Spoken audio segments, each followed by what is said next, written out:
22-летний Арсений вырос в доме своей матери-доярки. Деревенская жительница гордилась, что сумела воспитать мальчика, несмотря на отсутствие мужа. Никому не было известно, где находится родной отец Арсения, да и сама Тоня не любила о нем рассказывать. Из-за тяжелого физического труда женщине не раз приходилось болеть. Ее отец, Константин, поддерживал в трудные минуты.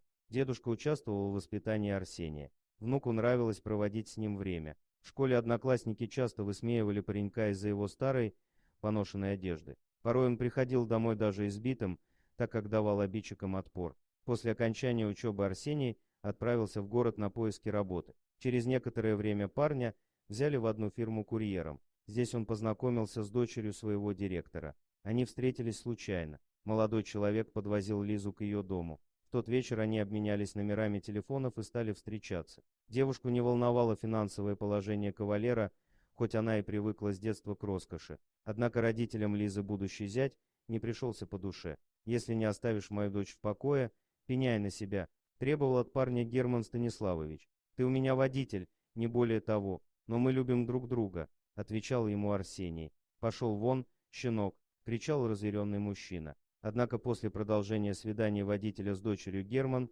подставил молодого курьера. Арсений не смог на суде доказать, что не терял ценных бумаг, а Лиза заняла сторону отца. В итоге паренек вернулся в родную деревню. Семья приняла его. Однажды, возвращаясь из магазина, Арсений нашел щенка. Животное скулило в грязной канаве, и парень вытащил его. «Привет, дружище, буду твоим хозяином», — заявил он найденышу. С тех пор Снежок стал любимцем семьи Арсения. Вскоре Тоня серьезно заболела. Женщине потребовались дорогие лекарства. Сын не знал, как быть, где раздобыть столько средств на лечение матери, и он решил отправиться вахтовиком в другой конец страны. Арсений рисковал жизнью, работая в суровые морозы, а летом терпел лесную мошкару. Как-то его бригада отправилась по реке, где были сильное течение и большая глубина. Из-за некачественного инвентаря люди утонули. Получив гроб, Тоня чуть не сошла с ума. Неравнодушные соседи поддержали женщину в организации похорон. «Я хочу в последний раз увидеть моего мальчика»,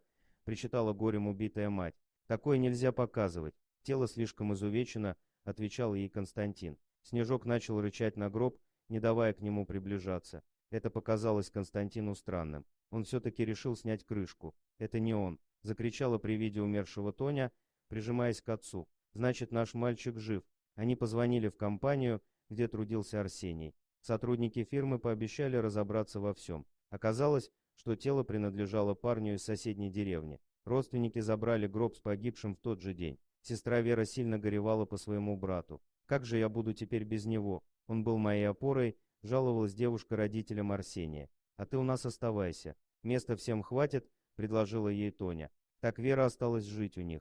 Снежок ходил за ней по пятам, выпрашивая ласку и провожая везде. Однажды семья узнала, что Арсению удалось выжить. Его нашли на берегу местные жители. Парня обогрели и предоставили работу. Но молодой человек потерял память, и вспомнить что-то о родных он не смог. Лесничий Матвей Степанович помог освоиться Арсению.